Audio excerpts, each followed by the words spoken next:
Madam Clerk, I will call this meeting to order. We call the roll, please. Absolutely. Good evening, directors. I will begin with Director Gould. However, I do not see him on. I just want to make sure, not seeing him on our virtual link. So moving to Director Orzawi. I'm sorry, say it again, please. You're you present. We're calling roll. I apologize. You're calling roll, Yes. Yes. but I'm here. Great. Director Wood, Here. Clark, Here. Sheets, Present. Jones, Here. Kelly, Here. White. Here. President Sailor's turning it over to you. Thank you very much. Now we will do the pledge to the flag.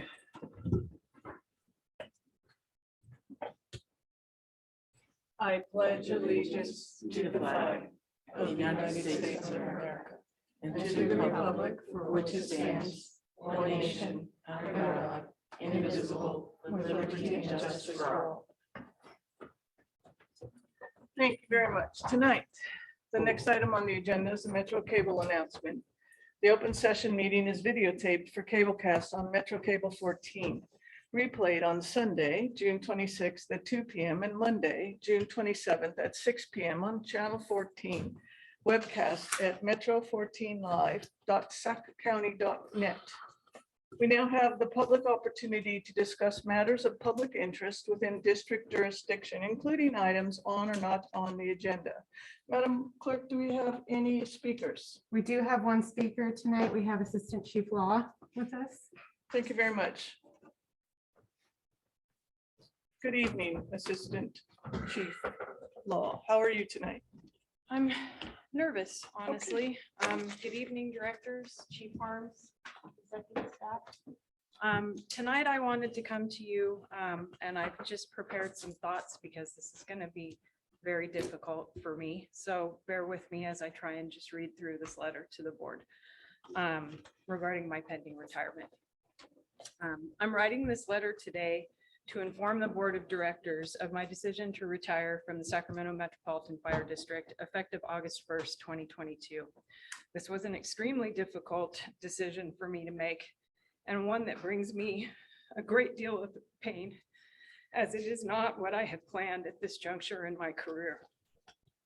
I notified the district of my intention to retire on June 10th, 2022, with the intent to provide sufficient notice to develop transition plans to ensure the ongoing success of both CRRD and the EMS division, given the short timeline for my departure.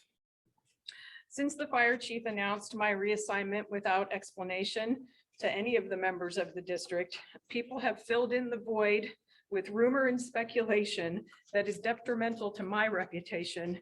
And so tonight, I want my voice to be heard by the directors, the people that I've worked alongside for the last 28.5 years, and the community that I swore to protect when I came here. For those of you that may not be aware of the situation, on May 9th, I was notified by Chief Harms and Chief Mitchell that a change in leadership was being made and that I was being transferred to the position of fire marshal. The conversation was brief and without warning, and it was clear the decision was not open for discussion. I was informed that this move was a great opportunity for me to round out my resume, and Chief Harms expressed confidence that I would thank him later for this decision.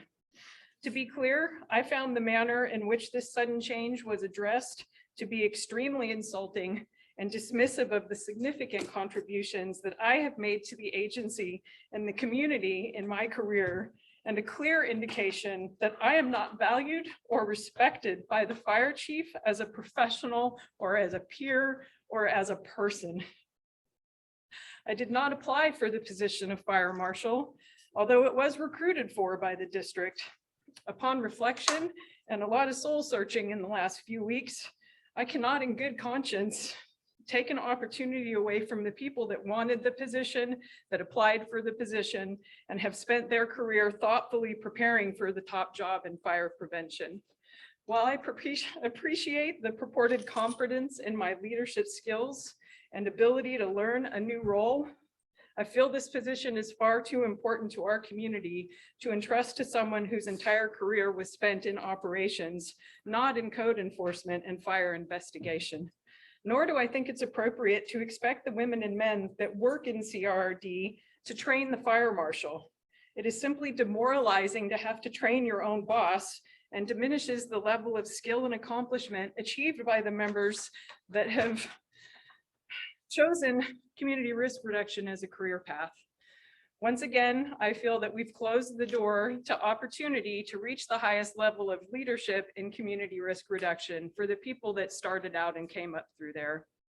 Further, I feel that the lack of consultation on both the current activities and future projects that are coming up for the EMS division has led to a transition that can only be described as non-existent at this point.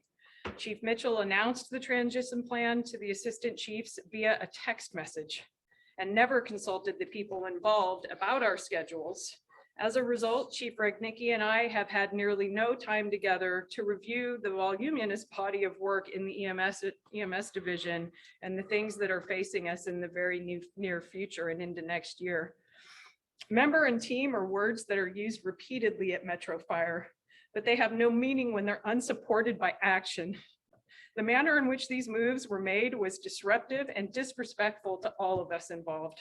I choose to give myself the opportunity to work for a leader of leaders, and it's evident that isn't going to happen for me if I remain at Metro Fire. Thank you for your time. Thank you for braving tonight and stepping forward and giving us your heartfelt exit interview. Thank you. Do anybody on the board have any questions or comments that they would like to ask Assistant Chief Barbie Law? I don't have a question, but I do appreciate your service. I think that you've been a valuable leader in this organization, and you have spearlined our EMS division, and it doesn't go without notice. And I appreciate your thoughts. Anyone else like to make a comment? Go ahead. Similarly, while I can't address any of the issues concerned, I do want you to know how much we appreciate what you've done for this district. Your service is well known, and you've made a huge contribution. Thank you. Anyone else like to make a comment? I'll chip in. Go Madam ahead. President. Thank you, Chief Law.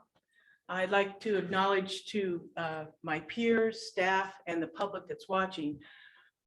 Chief Barbie Law has done a tremendous contribution to develop, implement, and maintain a professional level of organization for Metro Fire, and particularly at the EMS level. That has become more and more over the years. It has become more and more critical for emergency service delivery to our community. And it has been excellent. And that is due in very large part. It's in large part to everyone who hops on the rig and goes and responds. That doesn't happen without leadership within that division.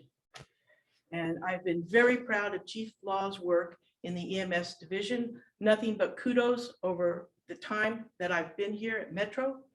It's always been exemplary, your work. Thank you very much.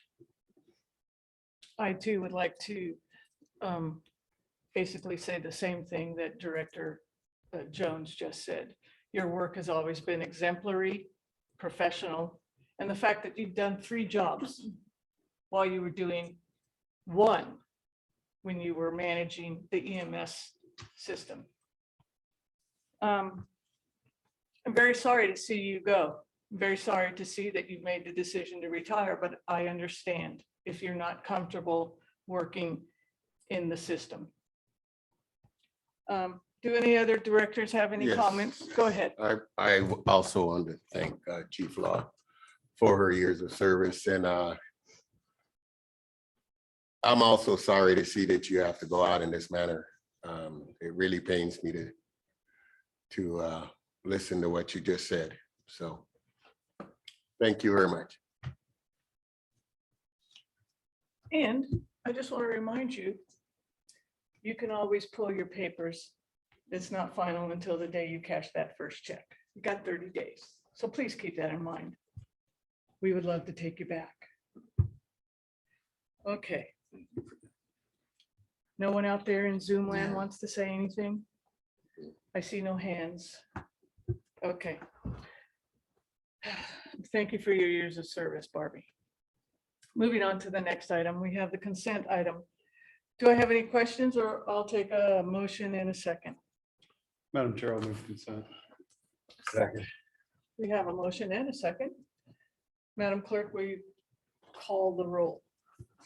Director Gould, I'm showing as absent. Director Orzali, Aye. Wood, Aye. Sheets, Aye. Jones, Aye. Kelly, Aye.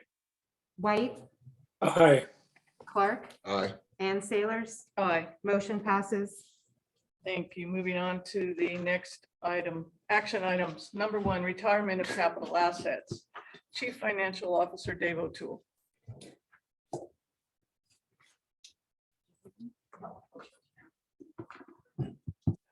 Good evening, Madam Chair, board members, Fire Chief Harms. This action item pertains to deletions to our capital inventory, which in accordance with our capital asset policy, the board must approve when the original value of the items exceeds $5,000. There are 55 items on this list, and we now seek to remove them from the inventory, mainly through e-waste disposal, recycling, and repurposing of usable parts. District staff normally perform a biannual inventory of all capital assets where finance staff go out every station and work with the management to locate and record the condition of every capital asset. When they last did this in 2021, they had inventoried 1,538 items, and of that 1,538, 50 items were deemed obsolete, which is broken or beyond useful life and needed to be retired, and 5 items were not located. 5 of the 50 items, the 50 obsolete items, have some remaining value, including an ambulance that was in a serious accident and is no longer functional for the district. We received the insurance proceeds from that vehicle, so the net value is 0. The other 4 items fall into the beyond useful life category and total just over $12,000. There's also a 6th item with a stated value, a trailer valued at $9,335. That is a duplicate item on the list, so we're deleting it. So there's just the one. This is an action item for your consideration. Staff's recommendation is to approve the resolution to retire the 55 items from the district's capital asset inventory. Do you have any questions about this item? And if not, I'll take a motion in a second. Madam Chair, I so move. Second. We have a motion in a second. Can I get a roll call on the vote? Director Orzali, Aye. Wood, Aye. Sheets, Aye. Jones, Aye. Kelly, Aye. White, Aye. Clark, Aye. and Sailors. Aye. Motion passes. Thank you. Moving on to item number 2 under action items, the election to the California Special Districts Association, the CSDA Board of Directors, seat B. Good evening, directors. Before you this evening, you have the opportunity to vote for one of the 3 candidates who is running for the CSDA Board of Directors, Sierra Network, seat B. This term will begin in 2023 and go through 2025.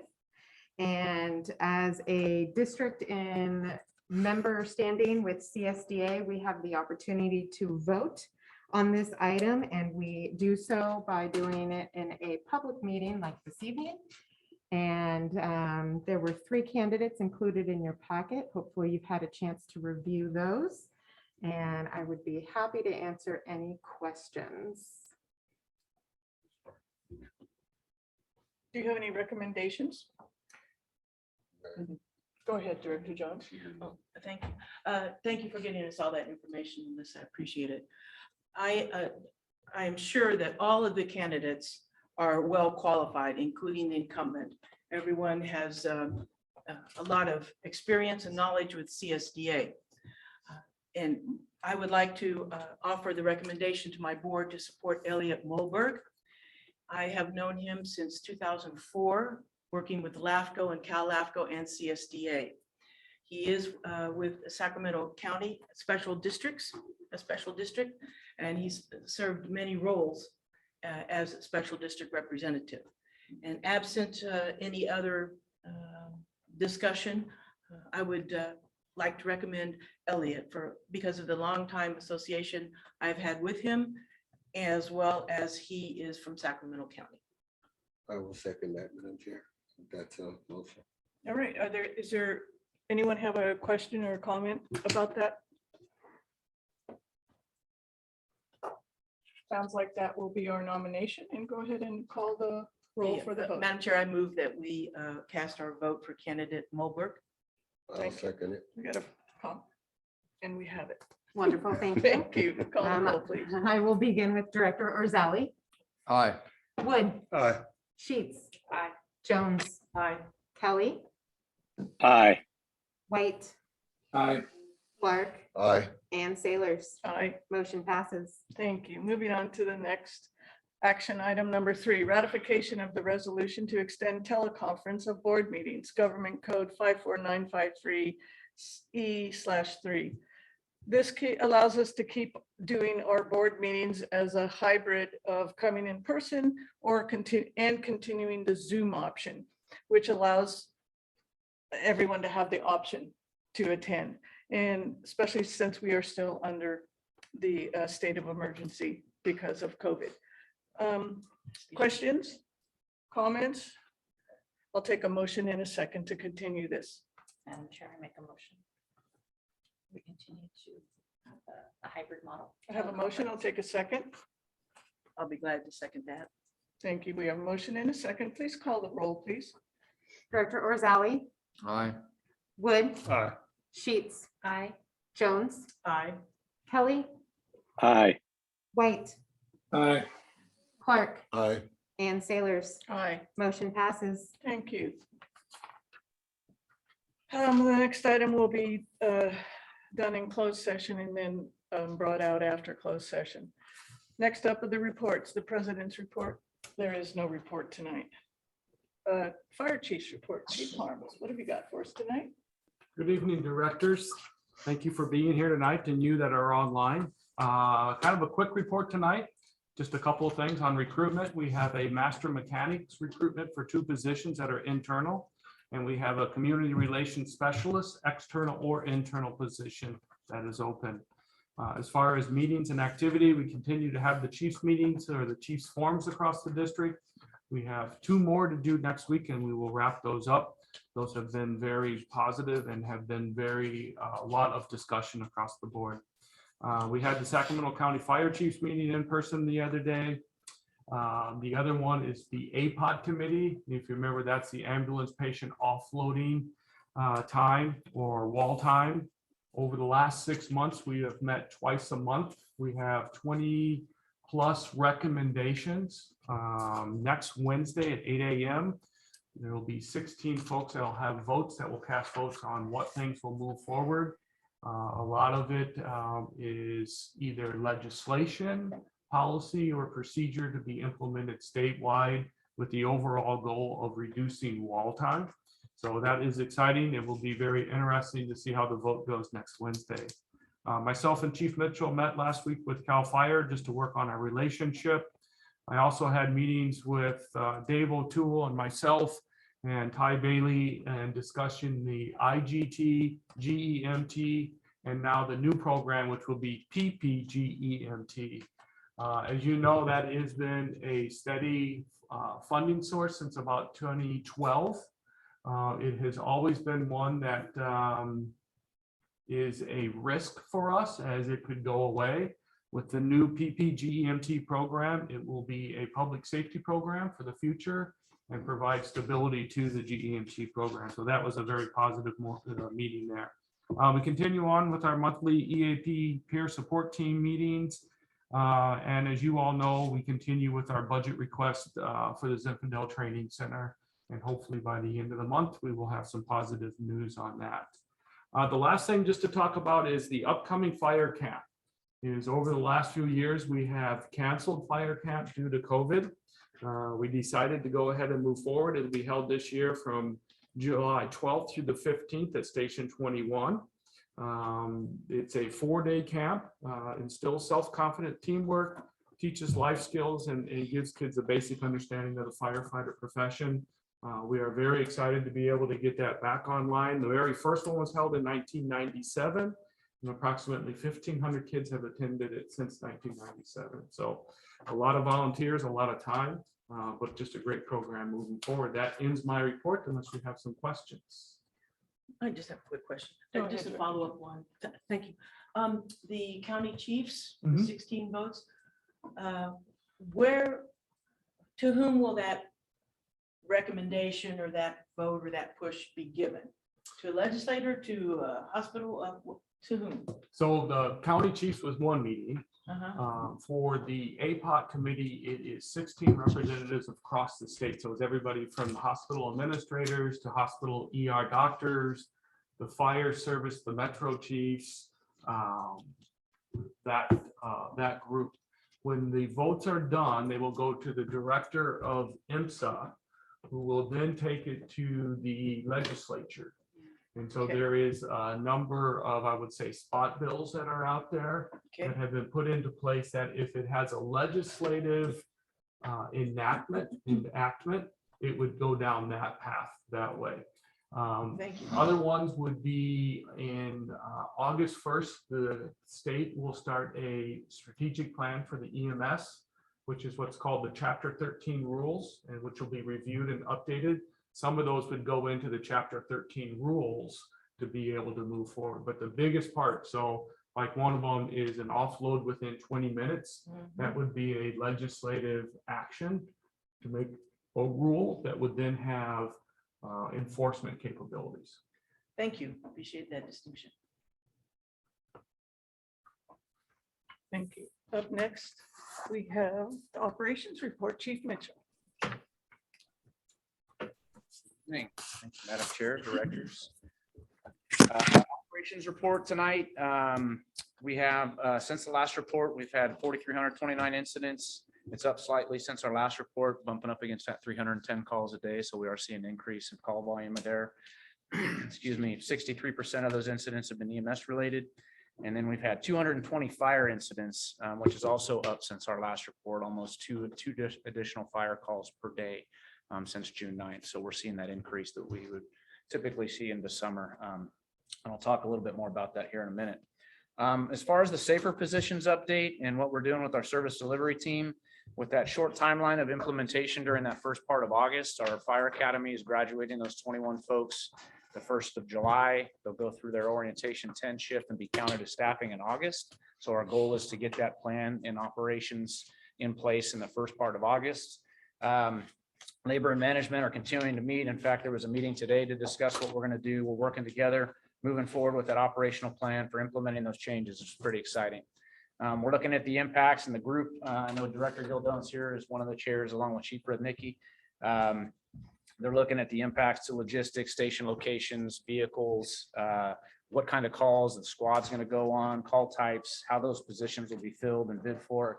Among many other things. There's a lot of dynamics that are going on, and that group is doing some phenomenal work to get us ready to go for that. And we're looking forward to seeing how those changes become into the system and what impacts they have, so we can really look at is this deployment of those additional resources helpful for us moving forward and impacting our service delivery in a positive way. A couple of incidents of note. There was a fire on June 9th that Engine 68 responded to off of Douglas to a salvage yard that involved a Tesla vehicle that was a battery powered fire. You probably saw some of the coverage or maybe not. I'll tell you a little bit about it just to make sure everybody's on the same page. It was involved, this occurred June 9th. It was involved in an accident almost a month prior in early May. The vehicle was sitting out in that salvage yard for a number of weeks. Our crews arrived to find a well-involved fire in that vehicle. They did a great job. The notable piece here is it's a battery chemical reaction that's happening. They did a great job by bringing in additional resources, having some of our hazmat expertise respond and identifying the tactics to be able to extinguish that fire and really stop that chemical thermal reaction from occurring. What they did was they tilted the vehicle up on its side, were able to cool the battery compartment itself, which was continuing to ignite after they did the initial extinguishment.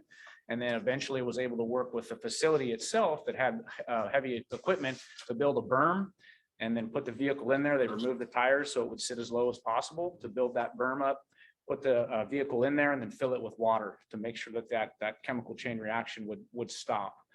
So they employed that tactic by utilizing some of those resources. The fire did eventually go out, which is good news. And then they continued to monitor it throughout the day with the thermal imaging camera by doing revisits. So like I said, it did catch a little bit of coverage because it's not something we see every day, and they did a great job. And it went up to the national level of people. And really the outcome from that, because of our members' actions, were some really valuable training nationwide and probably internationally because of those EVs that are out there. Something we'll probably expect to see more of in the future.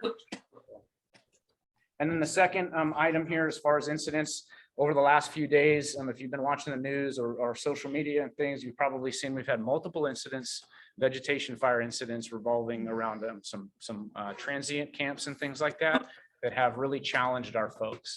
And not just challenged them because of where they're at. There has been some access issues, but really because of the fire behavior we're seeing. Where it's been hot, you all know it's been dry. We haven't seen the winds that we would typically expect to see large and rapid fire growth, but we are seeing a lot of spotting activity. So that fire behavior is a little bit different than what we would see typically during this late part of June. It's more later in the summer to fall. So our folks continue to do a good job. They did some very challenging perimeter control activities, got in front of it. We had a large resource allocation to a number of different incidents, and I'm happy to report that we were able to extinguish them. Again, those mop-up operations are ongoing.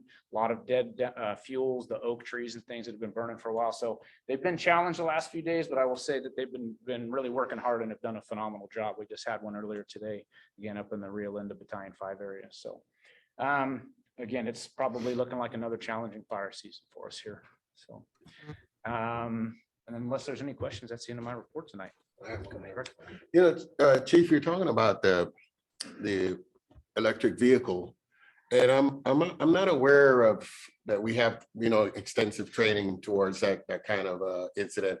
As you said, there are a lot of electric vehicles out there, and this is going to happen time and again. So. Yep.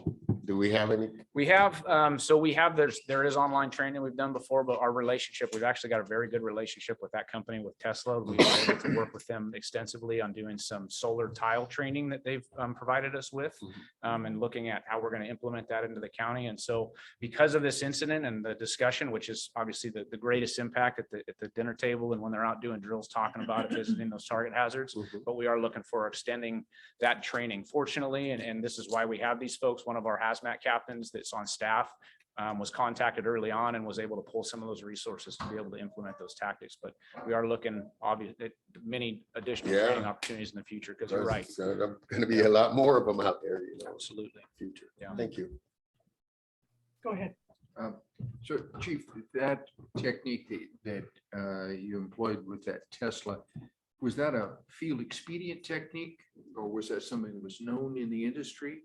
It is known in the industry as far as how you need to extinguish those fires, because if you just keep putting water on it, you watch, it's like those birthday candles that never go out. Yeah. Just keep lighting back up. So that's where I was mentioning the hazmat captain and actually Battalion 14 that day. Chief House was one of our hazmat folks, and they've really went on and found out from the NTSB that has a number of resources online to be able to figure out, okay, here, we'll start with this, and it's still getting hot. They did put it out with it on its side, and then they kept thermal imaging camera with the temperatures would increase. So they went to the next thing, which was submerging that battery cell around the one that was burning to be able to keep those cool long enough for the actual chemical reaction to go out. So just to follow on, I'm fascinated by this. Me too. Yeah. Lithium-ion batteries. That berm that they built up, Mhm. what equipment was necessary to do that? They used some graders, so it was an asphalt area that was remote on their location that existed. They had some heavy like front end loaders out there Oh, to I be see. able to put in. Okay. So they're working with their folks there and said, hey, this is what we'd like to do. And they said, absolutely, we have some asphalt base available. They packed it and built that berm up and then filled it up. And the other piece of that, which is good, they have a number of other EVs sitting in their yard.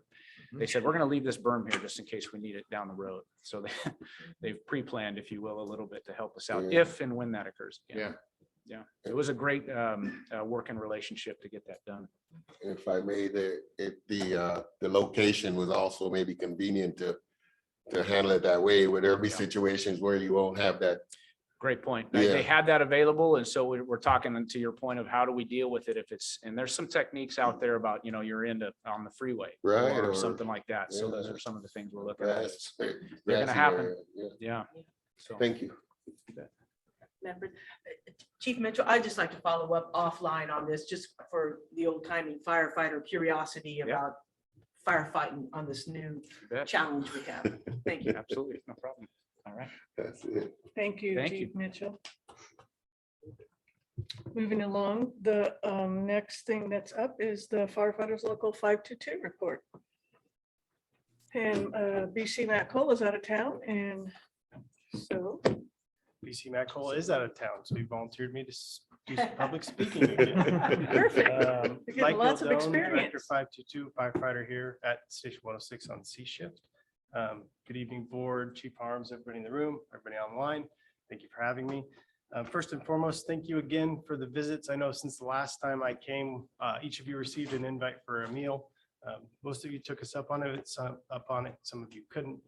We'll continue to do that. We enjoy having you. It's great for us. It's great for you. I think it's mutually beneficial for everybody.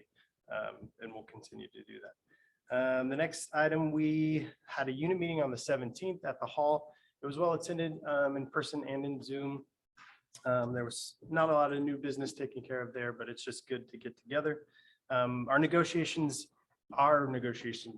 committee met today to continue that process to come forward to our meetings and be productive. I know that we have added an observer there, which we appreciate at the negotiations with the district. And our goal is to continue that process as effectively and purposefully as possible. So we've been meeting a lot, not only in the room with the district, but with ourselves, just to continue that process to try to move it along and not drag it out any more than it needs to be. The next item that we're going to talk about was the training center. It didn't make the budget for the year, but Matt has been in close contact with the legislature, and they've told him that there is another, what they're calling a junior budget that's going to be brought forward. And so hopefully by the 30th, we'll know whether or not that item is going to be put into the budget or not. But as of now, it wasn't put on the initial budget. The next thing I want to speak to is the service delivery team. I am fortunate to be one of the co-chairs with Chief Rudnicki on that group, and I initially presented that to you with Chief Rudnicki, and we got to speak a lot to what that team was going to do. After many, many hours and many meetings, I can't even count them, we have brought the safer recommendation to the district, which they adopted some of and chose to pivot on certain places. And my ask to administration was that if they were going to pivot, that they allow us to help in that transition. So as you know, Medic 5.9, 3 foreman engine companies, and the squad pilot program that we're talking about. With that, we have transitioned from recommending to helping Operations Chief Mitchell deploy those resources and where they're going to go and how we're going to put them in, and stations that need to be modified, if they need to be modified, extra beds, those types of things. And so today we met again for a couple of hours discussing those items. I want to say a huge thank you to our team that comes to those meetings consistently. It's been, because of the short timeline, we're meeting at least every other week. Myself, Chief Mitchell, and Chief Rudnicki meet every other week on top of that. And so there has been a ton of voluntary man hours that have been put into that. It's incredible to me that someone like Chief Law, who is on the doorstep of leaving this place, is so incredibly passionate about this place that she still continues to put her heart and soul into that. I will say that it's too bad that we're even considering losing her, because her contribution to the team is invaluable. I mean, there are things that she knows that we don't know, and that's the whole point of the team, is to bring people like her forward to fill in the gaps for somebody like me who doesn't do details. I'm a very big picture kind of guy. So to Chief Law, we thank her and everybody else. I got pretty passionate the first time you guys asked me to speak on the service delivery team. I don't love public speaking and I'm really nervous when I do it. But somebody asked me about what does different look like here. And I brought forward, that was a moment I could kind of get excited and talk about the single role program and talk about how we've always kind of seemed to have a half foot forward with that. And through negotiations and through this team, we've been able to start to really address that program. And I'm really excited for what that potentially could look like, what we could build as Metro EMS potentially. There's so many there's so much good potential there for not only us internally, but for the public to receive much better service on the streets from the members that are working here and potentially the members that are out there waiting to come work for us. It's really an exciting time to look into how we can change and bring a better foot forward. Matt always talks about how do we do better? And I know that can be offensive to some people because some people would say, well, we do really well and we do really, really good work. We're very professional. We roll out, we treat the public appropriately. But if we're being honest with ourselves, if everybody's being honest with themselves, they can always do better. You can always do better at what you do. You can always spend a better moment in the day figuring out a way to be better. And so better takes humility and better takes vision. And that is something that I'm excited that on our end, we're really working on staying humble and having some vision on the future, because that's what we need. And the last thing is Matt asked me to read you guys a note. So I'll read it straight off the phone. He says, I am sorry I'm not in the room, but I am on Zoom tonight. I want you all to know that Barbie is a strong and valued leader at Metro Fire. Over the years, she has inspired me personally and countless others. Tonight, Barbie once again showed her character, passion, and commitment to do incredibly difficult things on behalf of this organization. It is tragic that Barbie is potentially ending her career on this note, and I hope that the board does not take the gravity of her words tonight lightly. Unless you have any comments or questions, I'll leave you with that. Anyone have any questions or comments? Thank you very much. Thank you very much. The next item on our agenda tonight is committee and delegate reports. The executive committee has not met and has no plans to meet.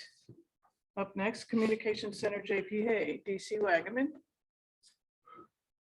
I guess it's, Madam Chair, Chief Wagaman took a well-deserved vacation during the last, so I got to sit in there for him. perfect. From the last meeting that occurred here in this room last week, the first part I'd like to point out was there was a number of award presentations and things that we were able to do as a board to the members of the center.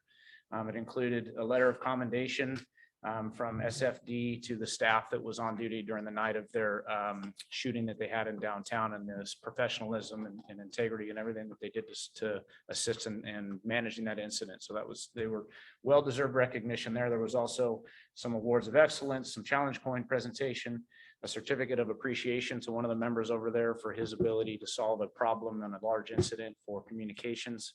And then also they recognized the dispatcher and supervisors of the year last year. So that was a fun to be at one and sit as the alternate. That was a good one to be at. So it was good to see all those positives and the accolades.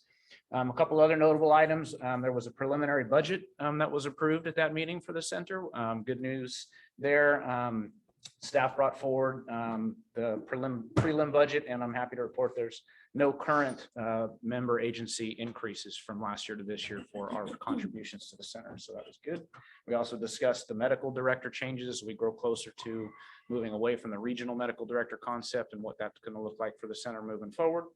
And then we got an update on the CAD build, which is still moving with our vendor at Peraton and trying to figure out some of those things as that continues to grow. It's been a long-term project, and I know Chief Wagaman's been involved in that for a long time, as well as many others. So thank you to those folks for being involved. And then finally, the next meeting is here in this room on July 12th, and that ends my report, unless there's any questions. Any questions?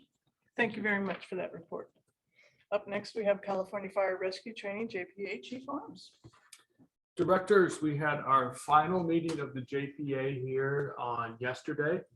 All of the equipment and supplies have been divided up between the city fire and Metro Fire. A number of resolutions were done to be able to close out the JPA. At the final portions of it, OES will be the holder of records in the future.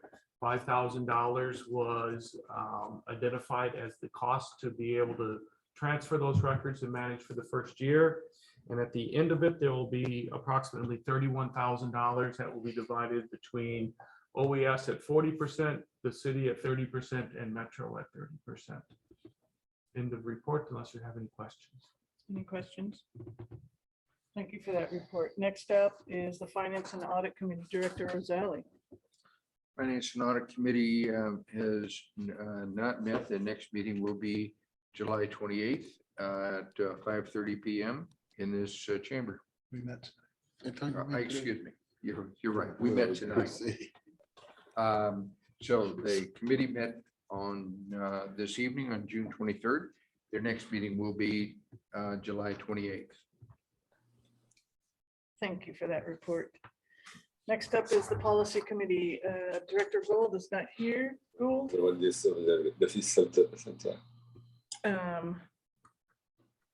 I'm just going to, we have no report for him. There's no report for the policy committee and we do not have a meeting scheduled. Okay, so it is to be determined then. All right, we have board member questions and comments. Start with Director Jones. Thank you, Madam President.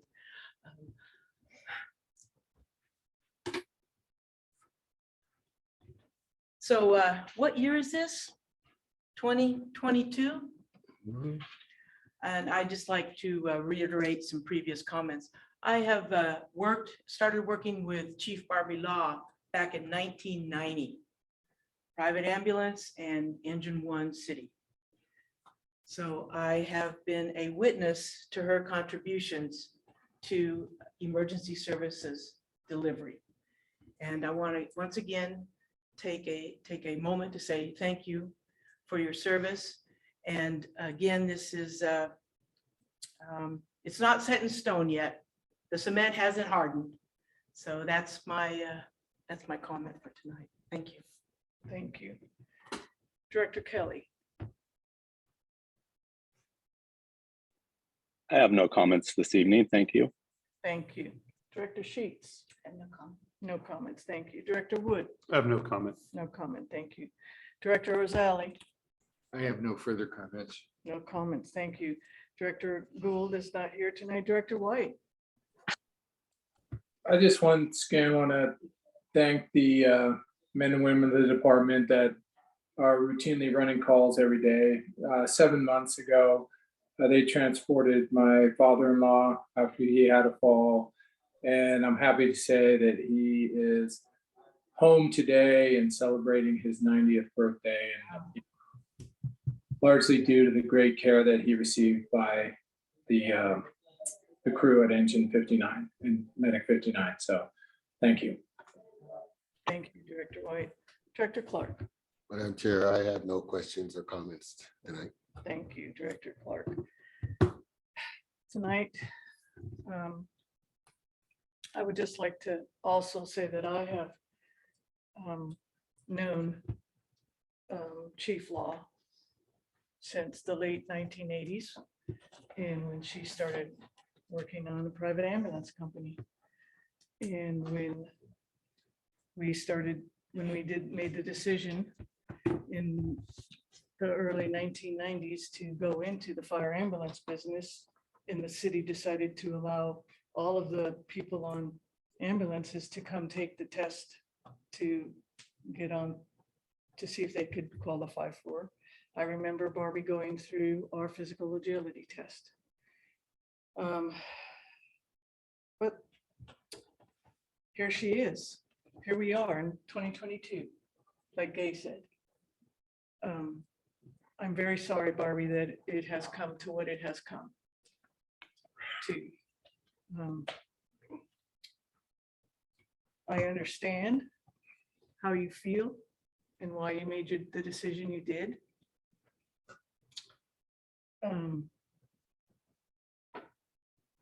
And that's the end of my comments for tonight. We now will go into closed session.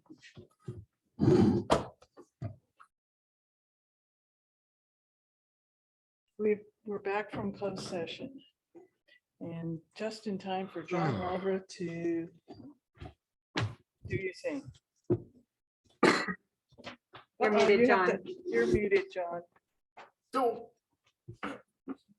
Sorry about that. Sorry. Okay. All right, thank you, Director Sailors. The board met in closed session, 2 items. The first was to consider the industrial disability retirement claim involving Troy Thompson. No reportable action was taken on that claim. It will be considered in open session for final vote. The board also met in closed session for a public employee performance evaluation of fire chief. No reportable action was taken. Thank you. So now we have to vote on action item number 4, the industrial disability retirement of Troy Thompson. Can I get a motion in a second, please? So move. I'll second. Thank you. Will you call the roll, please, board clerk? Yes. Director Orzali, Aye. Wood, Aye. Sheets, Aye. Jones. Aye. I see Director Kelly did not come back to open No, session. he had to go. I'm sorry. Okay. Director White, Aye. Clark, Aye. and Sailors. Aye, Motion passes. thank you very much. This meeting is now adjourned. Thank you very much, everyone. Thank you.